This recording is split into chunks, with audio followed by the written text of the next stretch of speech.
News नशा, आदत हर खबर की। ओम बिरला के 18वीं लोकसभा के अध्यक्ष चुने जाने के बाद बुधवार को कांग्रेस सांसद जयराम रमेश ने स्पष्ट किया कि विपक्ष ने रचनात्मक कदम के तौर पर मत विभाजन की मांग नहीं की है। विपक्ष ने के सुरेश को इंडिया ब्लॉक के अध्यक्ष पद के उम्मीदवार के तौर पर उतारा था, लेकिन प्रधानमंत्री नरेंद्र मोदी द्वारा पेश किए गए और रक्षा मंत्री राजनाथ सिंह द्वारा समर्थित प्रस्ताव को सदन ने ध्वनि मत से पारित कर दिया, जिसके बाद सदन में हाँ और ना की गूंज सुनाई दी और प्रोटेम स्पीकर भर्तृहरि महताब ने ओम बिरला को निचले सदन का अध्यक्ष घोषित कर दिया। संसद परिसर में जयराम रमेश ने कहा, मैं आपको औपचारिक रूप से बता रहा हूं कि हमने मत विभाजन की मांग नहीं की। हमने इसकी मांग इसलिए नहीं की क्योंकि हमें यह उचित लगा पहले दिन सर्वसम्मति से हो। यह हमारी ओर से एक रचनात्मक कदम था। हम मत विभाजन की मांग कर सकते थे। इस बीच जयराम रमेश ने आर्टिकल 93 का हवाला देते हुए डिप्टी स्पीकर के पद को लेकर बड़ा बयान दिया है। कांग्रेस नेता और राज्यसभा सांसद जयराम रमेश ने कहा कि आर्टिकल 93 के अनुसार सदन में स्पीकर और डिप्टी स्पीकर का रहना जरूरी है, लेकिन पिछले 5 सालों में मोदी सरकार ने डिप्टी स्पीकर का पोस्ट भरा नहीं था और वो गैर संवैधानिक था। उन्होंने कहा कि संविधान के मुताबिक डिप्टी स्पीकर का होना अनिवार्य है। इस बार इंडिया गठबंधन डिप्टी स्पीकर के लिए अपना उम्मीदवार जरूर खड़ा करेगा। इस बार अध्यक्ष की नियुक्ति दिलचस्प रही क्योंकि सत्ता पक्ष और विपक्ष के बीच सर्वसम्मति नहीं होने के बाद दशकों में पहली बार चुनाव हुआ। परंपरागत रूप से लोकसभा अध्यक्ष और उपाध्यक्ष का चुनाव सत्ता पक्ष और विपक्ष के बीच सर्वसम्मति से होता है। राजस्थान के कोटा से 3 बार के सांसद रहे भाजपा के ओम बिरला और केरल के मावेलीकारा से 8 बार सांसद रहे कोडिकुन्नील सुरेश के बीच मुकाबला तब हुआ जब एनडीए ने विपक्षी दल की इस मांग को स्वीकार करने से इनकार कर दिया कि एनडीए उम्मीदवार को समर्थन देने के बदले में उपाध्यक्ष का पद विपक्ष के लिए छोड़ दिया जाए। 543 सदस्यों वाली लोकसभा में 293 सांसदों वाली एनडीए पार्टी ने अपना स्पष्ट बहुमत साबित कर दिया, जिससे ओम बिरला अपनी कुर्सी पर वापस लौट आए। 18वीं लोकसभा का पहला सत्र 24 जून को शुरू हुआ और 3 जुलाई को समाप्त होगा। राज्यसभा का 264वां सत्र 27 जून को शुरू होगा और 3 जुलाई को समाप्त होगा। 27 जून को राष्ट्रपति मुर्मू संसद के दोनों सदनों की संयुक्त बैठक को संबोधित करेंगी। लोकसभा अध्यक्ष के बाद अब बारी है डिप्टी स्पीकर यानी लोकसभा उपाध्यक्ष की। पिछली बार से लोकसभा उपाध्यक्ष का पद खाली चल रहा है। वैसे अभी तक परंपरा रही है कि डिप्टी स्पीकर का पद विपक्ष को दिया जाता है, लेकिन 17वीं लोकसभा में विपक्ष लगभग नहीं के बराबर था, इसलिए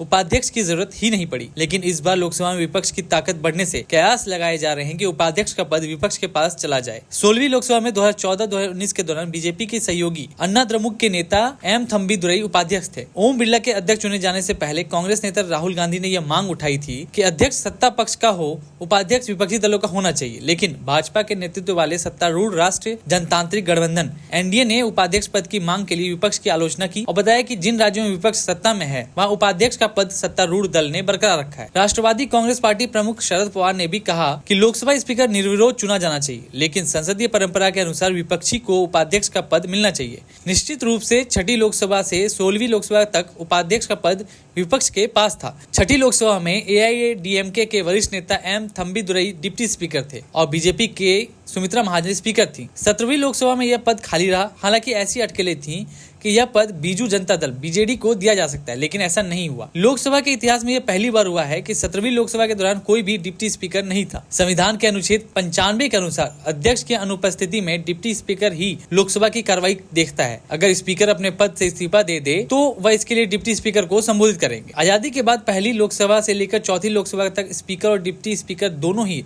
पद कांग्रेस के पास हुआ करते थे। लोकसभा के पहले उपाध्यक्ष एम अनंत शायनम थे। उनका कार्यकाल 1952 से 1956 तक रहा। उनके बाद सरदार हुकुम सिंह, एसवी कृष्णमूर्ति राव और आरके खांडिलकर 1969 तक उपाध्यक्ष बने। ये सभी कांग्रेस के ही सांसद थे। साल 1969 में कांग्रेस ने ऑल पार्टी हिल लीडर्स के नेता गिलबर्ट जी स्वेल को उपाध्यक्ष बनाया। स्वेल शिलोंग से सांसद थे। तभी से यह परंपरा बनी कि डिप्टी स्पीकर का पद विपक्ष को दिया जाएगा। अनुच्छेद 95(1) के अनुसार यदि अध्यक्ष का पद रिक्त है तो अध्यक्ष के पद के कर्तव्यों का पालन उपाध्यक्ष द्वारा किया जाएगा। संसदीय नियमों में अध्यक्ष के सभी अधिकारों को उपाध्यक्ष के लिए भी समान माना जाता है, क्योंकि जब वह सदन की अध्यक्षता करता है तो उपाध्यक्ष के पास भी अध्यक्ष के समान सामान्य शक्तियाँ होती हैं। अनुच्छेद 93 और 178 के अनुसार जिसमें करेंगे और जितनी जल्दी हो सके जैसे शब्द हैं, यह इंगित करते हैं कि अध्यक्ष और उपाध्यक्ष का चयन न केवल अनिवार्य है बल्कि यह जल्द से जल्द किया जाना चाहिए। लोकसभा उपाध्यक्ष को राज्य मंत्री का दर्जा दिया जाता है और केंद्र सरकार में राज्य मंत्री को सांसद के वेतन के अलावा अलग से भत्ता दिया जाता है। लोकसभा सांसद को हर महीने 1 लाख रुपए की बेसिक सैलरी मिलती है। साथ ही 70,000 रुपए निर्वाचन भत्ता और 60,000 रुपए महीना ऑफिस भत्ता दिया जाता है। संसद सत्र के दौरान 2,000 रुपए डेली अलाउंस दिए जाते हैं। अगर कोई सांसद मंत्री बनता है तो उसे अलग से सत्कार परिवार भत्ता भी मिलता है। इस तरह कैबिनेट मंत्री को कुल 2,32,000 रुपए मिलते हैं। राज्य मंत्री स्वतंत्र प्रभार को 2,31,000 और राज्य मंत्री को 2,30,600 रुपए महीने मिलते हैं। करनी और कथनी के बीच में जमीन आसमान का फर्क है। जब हमने कहा कि हम डिवीजन मांग कर सकते थे, पर हमने नहीं किया क्योंकि हम चाहते थे कि एक आम सहमति बने, एक माहौल बने। राहुल जी का भाषण भी अगर आप सुनेंगे, वही तो इसी भावना के साथ उन्होंने अपना भाषण दिया कि हम आपको सहयोग करेंगे, हमारी आवाज को आप मौका दीजिए, हमारी आवाज को मत दबाइए, हम भी चुनकर आए हैं, हमें भी जनादेश मिला है। तो इस माहौल में हमने डिवीजन मांगना हमने उचित नहीं समझा। लेकिन लोकसभा अध्यक्ष से लेके और केजरी बेंच के सांसदों ने भी इमरजेंसी का जिक्र किया। यहाँ बाहर प्रोटेस्ट हुआ और अंदर तो लोकसभा अध्यक्ष ने माननीय स्पीकर ने जो कहा है उस पर मैं कुछ टिप्पणी नहीं करूंगा, वो उचित भी नहीं है, तो उस पर मैं कुछ नहीं कहूंगा।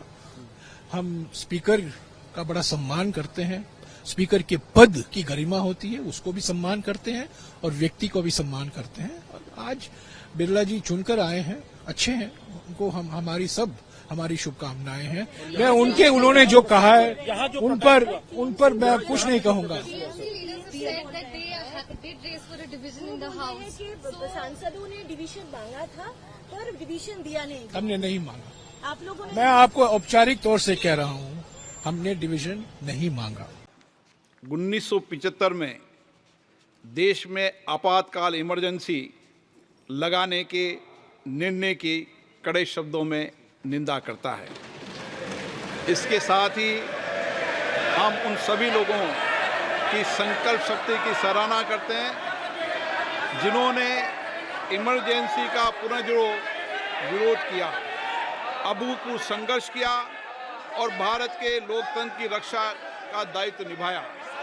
भारत के इतिहास में 25 जून 1975 के उस दिन को हम हमेशा काले अध्याय के रूप में जाना जाएगा। इस दिन तत्कालीन प्रधानमंत्री श्रीमती इंदिरा गांधी ने देश में इमरजेंसी लगाई और बाबा साहब अम्बेडकर द्वारा निर्मित संविधान पर प्रचंड प्रहार किया था। भारत की पहचान पूरी दुनिया में लोकतंत्र की जननी के तौर पर है। भारत में हमेशा लोकतांत्रिक मूल्यों और वाद संवाद का समर्थन हुआ, हमेशा लोकतांत्रिक मूल्यों की सुरक्षा की, उन्हें हमेशा प्रोत्साहित किया गया। ऐसे भारत पर श्रीमती इंदिरा गांधी द्वारा तानाशाही थोप दी गई, भारत के लोकतांत्रिक मूल्यों को कुचला गया और अभिव्यक्ति की आज़ादी का गला घोटा गया। इमरजेंसी के दौरान भारत के नागरिकों के अधिकार नष्ट कर दिए गए, नागरिकों से उनकी आज़ादी छीन ली गई। ये वह दौर था जब विपक्ष के नेताओं को जेल में बंद कर दिया गया, पूरे देश को जेल खाना बना दिया गया। तब की तानाशाही सरकार ने मीडिया पर अनेक पाबंदियां लगा दी गई थी, न्यायपालिका की स्वतंत्रता पर अंकुश लगा दिया गया था। इमरजेंसी का वह समय हमारे देश के इतिहास में अन्याय काल का एक काला खंड था।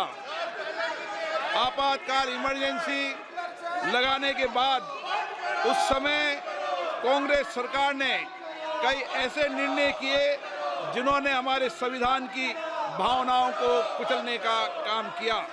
क्रूर और निर्दयी maintenance of internal secretary act Misa में बदलाव करके कांग्रेस पार्टी ये सुनिश्चित किया कि हमारी अदालतें मीसा के तहत गिरफ्तार लोगों को न्याय नहीं दे पाए।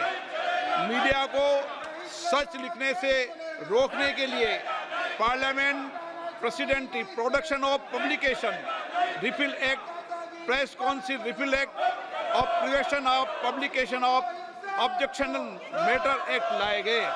इस काले खंड में संविधान में 38वां, 89वां, 40वां, 41वां, 42वां संविधान संशोधन किया गया। कांग्रेस सरकार द्वारा किए गए संशोधन का लक्ष्य था सारी शक्तियां एक व्यक्ति के पास आ जाए, न्यायपालिका पर नियंत्रण हो, संविधान के मूल सिद्धांत खत्म किए जा सके, ऐसा करके नागरिकों के अधिकारों का दमन किया गया और लोकतंत्र के सिद्धांतों पर आघात किया। इतना ही नहीं, तत्कालीन प्रधानमंत्री श्री इंदिरा गांधी ने कमिटेड ब्यूरोक्रेसी और कमिटेड जुडिशरी की बात कही, जो उनकी लोकतंत्र विरोधी रवैये का एक उदाहरण है। इमरजेंसी अपने साथ ही ऐसे असामाजिक और तानाशाही की भावना से भयंकर चुनौतियों को लेकर आई, जिसने गरीबी, दलित और वंचितों को तबाह कर दिया। इमरजेंसी के दौरान लोगों को कांग्रेस सरकार द्वारा जबरन थोपी गई अनिवार्य नसबंदी का, शहरों में अतिक्रमण हटाने के नाम पर मनमानी का और सरकार की कुनीतियों का प्रहार झेलना पड़ा। ये सदन उन सभी लोगों के प्रति संवेदना जताना चाहता है। 1975 से 1970 कालाखंड अपने आप में एक ऐसा कालाखंड है जो हमें संविधान के सिद्धांतों, संघीय ढांचे और न्यायिक स्वतंत्रता के महत्व को याद दिलाता है। ये कालखंड हमें याद दिलाता है कैसे उस समय हम सभी पर हमला किया गया, क्योंकि जिनकी रक्षा आवश्यक है। ऐसे समय में जब आपातकालीन इमरजेंसी के 50वें वर्ष में हम प्रवेश कर रहे हैं, ये 18वीं लोकसभा बाबा साहब अम्बेडकर द्वारा निर्मित संविधान को बनाए रखने, इसकी रक्षा करने और इसे संरक्षित रखने की अपनी प्रतिबद्धता को दोहराती है। हम भारत में लोकतंत्र के सिद्धांत, देश में कानून का शासन और शक्तियों का विकेंद्रीकरण अक्षुण्ण रखने के लिए प्रतिबद्ध हैं। हम संवैधानिक संस्थाओं में भारत के लोगों की आस्था और उनके अभूतपूर्व संघर्ष, जिनके कारण इमरजेंसी का अंत हुआ और एक बार फिर संवैधानिक शासन की स्थापना हुई, उनकी सराहना करते हैं। 1975 में आज 26 जून के दिन ही देश इमरजेंसी की क्रूर सच्चाइयों का सामना करते हुए उठा था। 1975 में आज ही के दिन कैबिनेट ने इमरजेंसी का पोस्ट फैक्टो रेक्टिफिकेशन किया था। इस तानाशाही और असंवैधानिक निर्णय पर मोहर लगाई थी। इसलिए हमारी संसदीय प्रणाली अनगिनत बलिदानों के बाद मिली दूसरी आज़ादी के प्रति अपनी प्रतिबद्धता को दोहराने के लिए आज के प्रस्ताव किया जाना आवश्यक है। अब हम ये जानते हैं कि हमारी युवा पीढ़ी लोकतंत्र के इस काले अध्याय के बारे में जरूर जानना चाहिए। इमरजेंसी के दौरान गैर कानूनी गिरफ्तारियां, सरकारी प्रताड़ना के चलते अनगिनत लोगों को यातनाएं सहनी पड़ी थी। उनके परिवार उनको असमित कष्ट उठाना पड़ा था। इमरजेंसी ने भारत के कितने नागरिकों का जीवन तबाह कर दिया था, कितने लोगों की मृत्यु हो गई थी।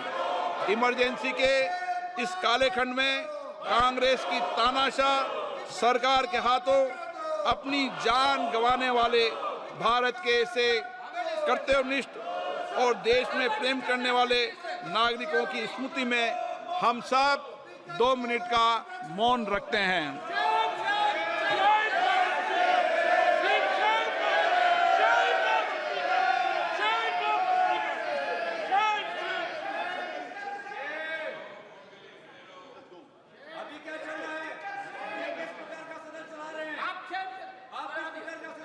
ओम शांति। सभा की कार्रवाई दिनांक 27 जून 2024 को राष्ट्रपति के अभिभाषण की समाप्ति के आधे घंटे के पश्चात के लिए स्थगित की जाती है। और आप हमसे जुड़े रहने के लिए सब्सक्राइब करें YouTube पर, फॉलो करें Twitter पर और लाइक करें Facebook पर। और ज्यादा जानकारी के लिए आपको टाइप करना होगा सिर्फ न्यूज़ नशा।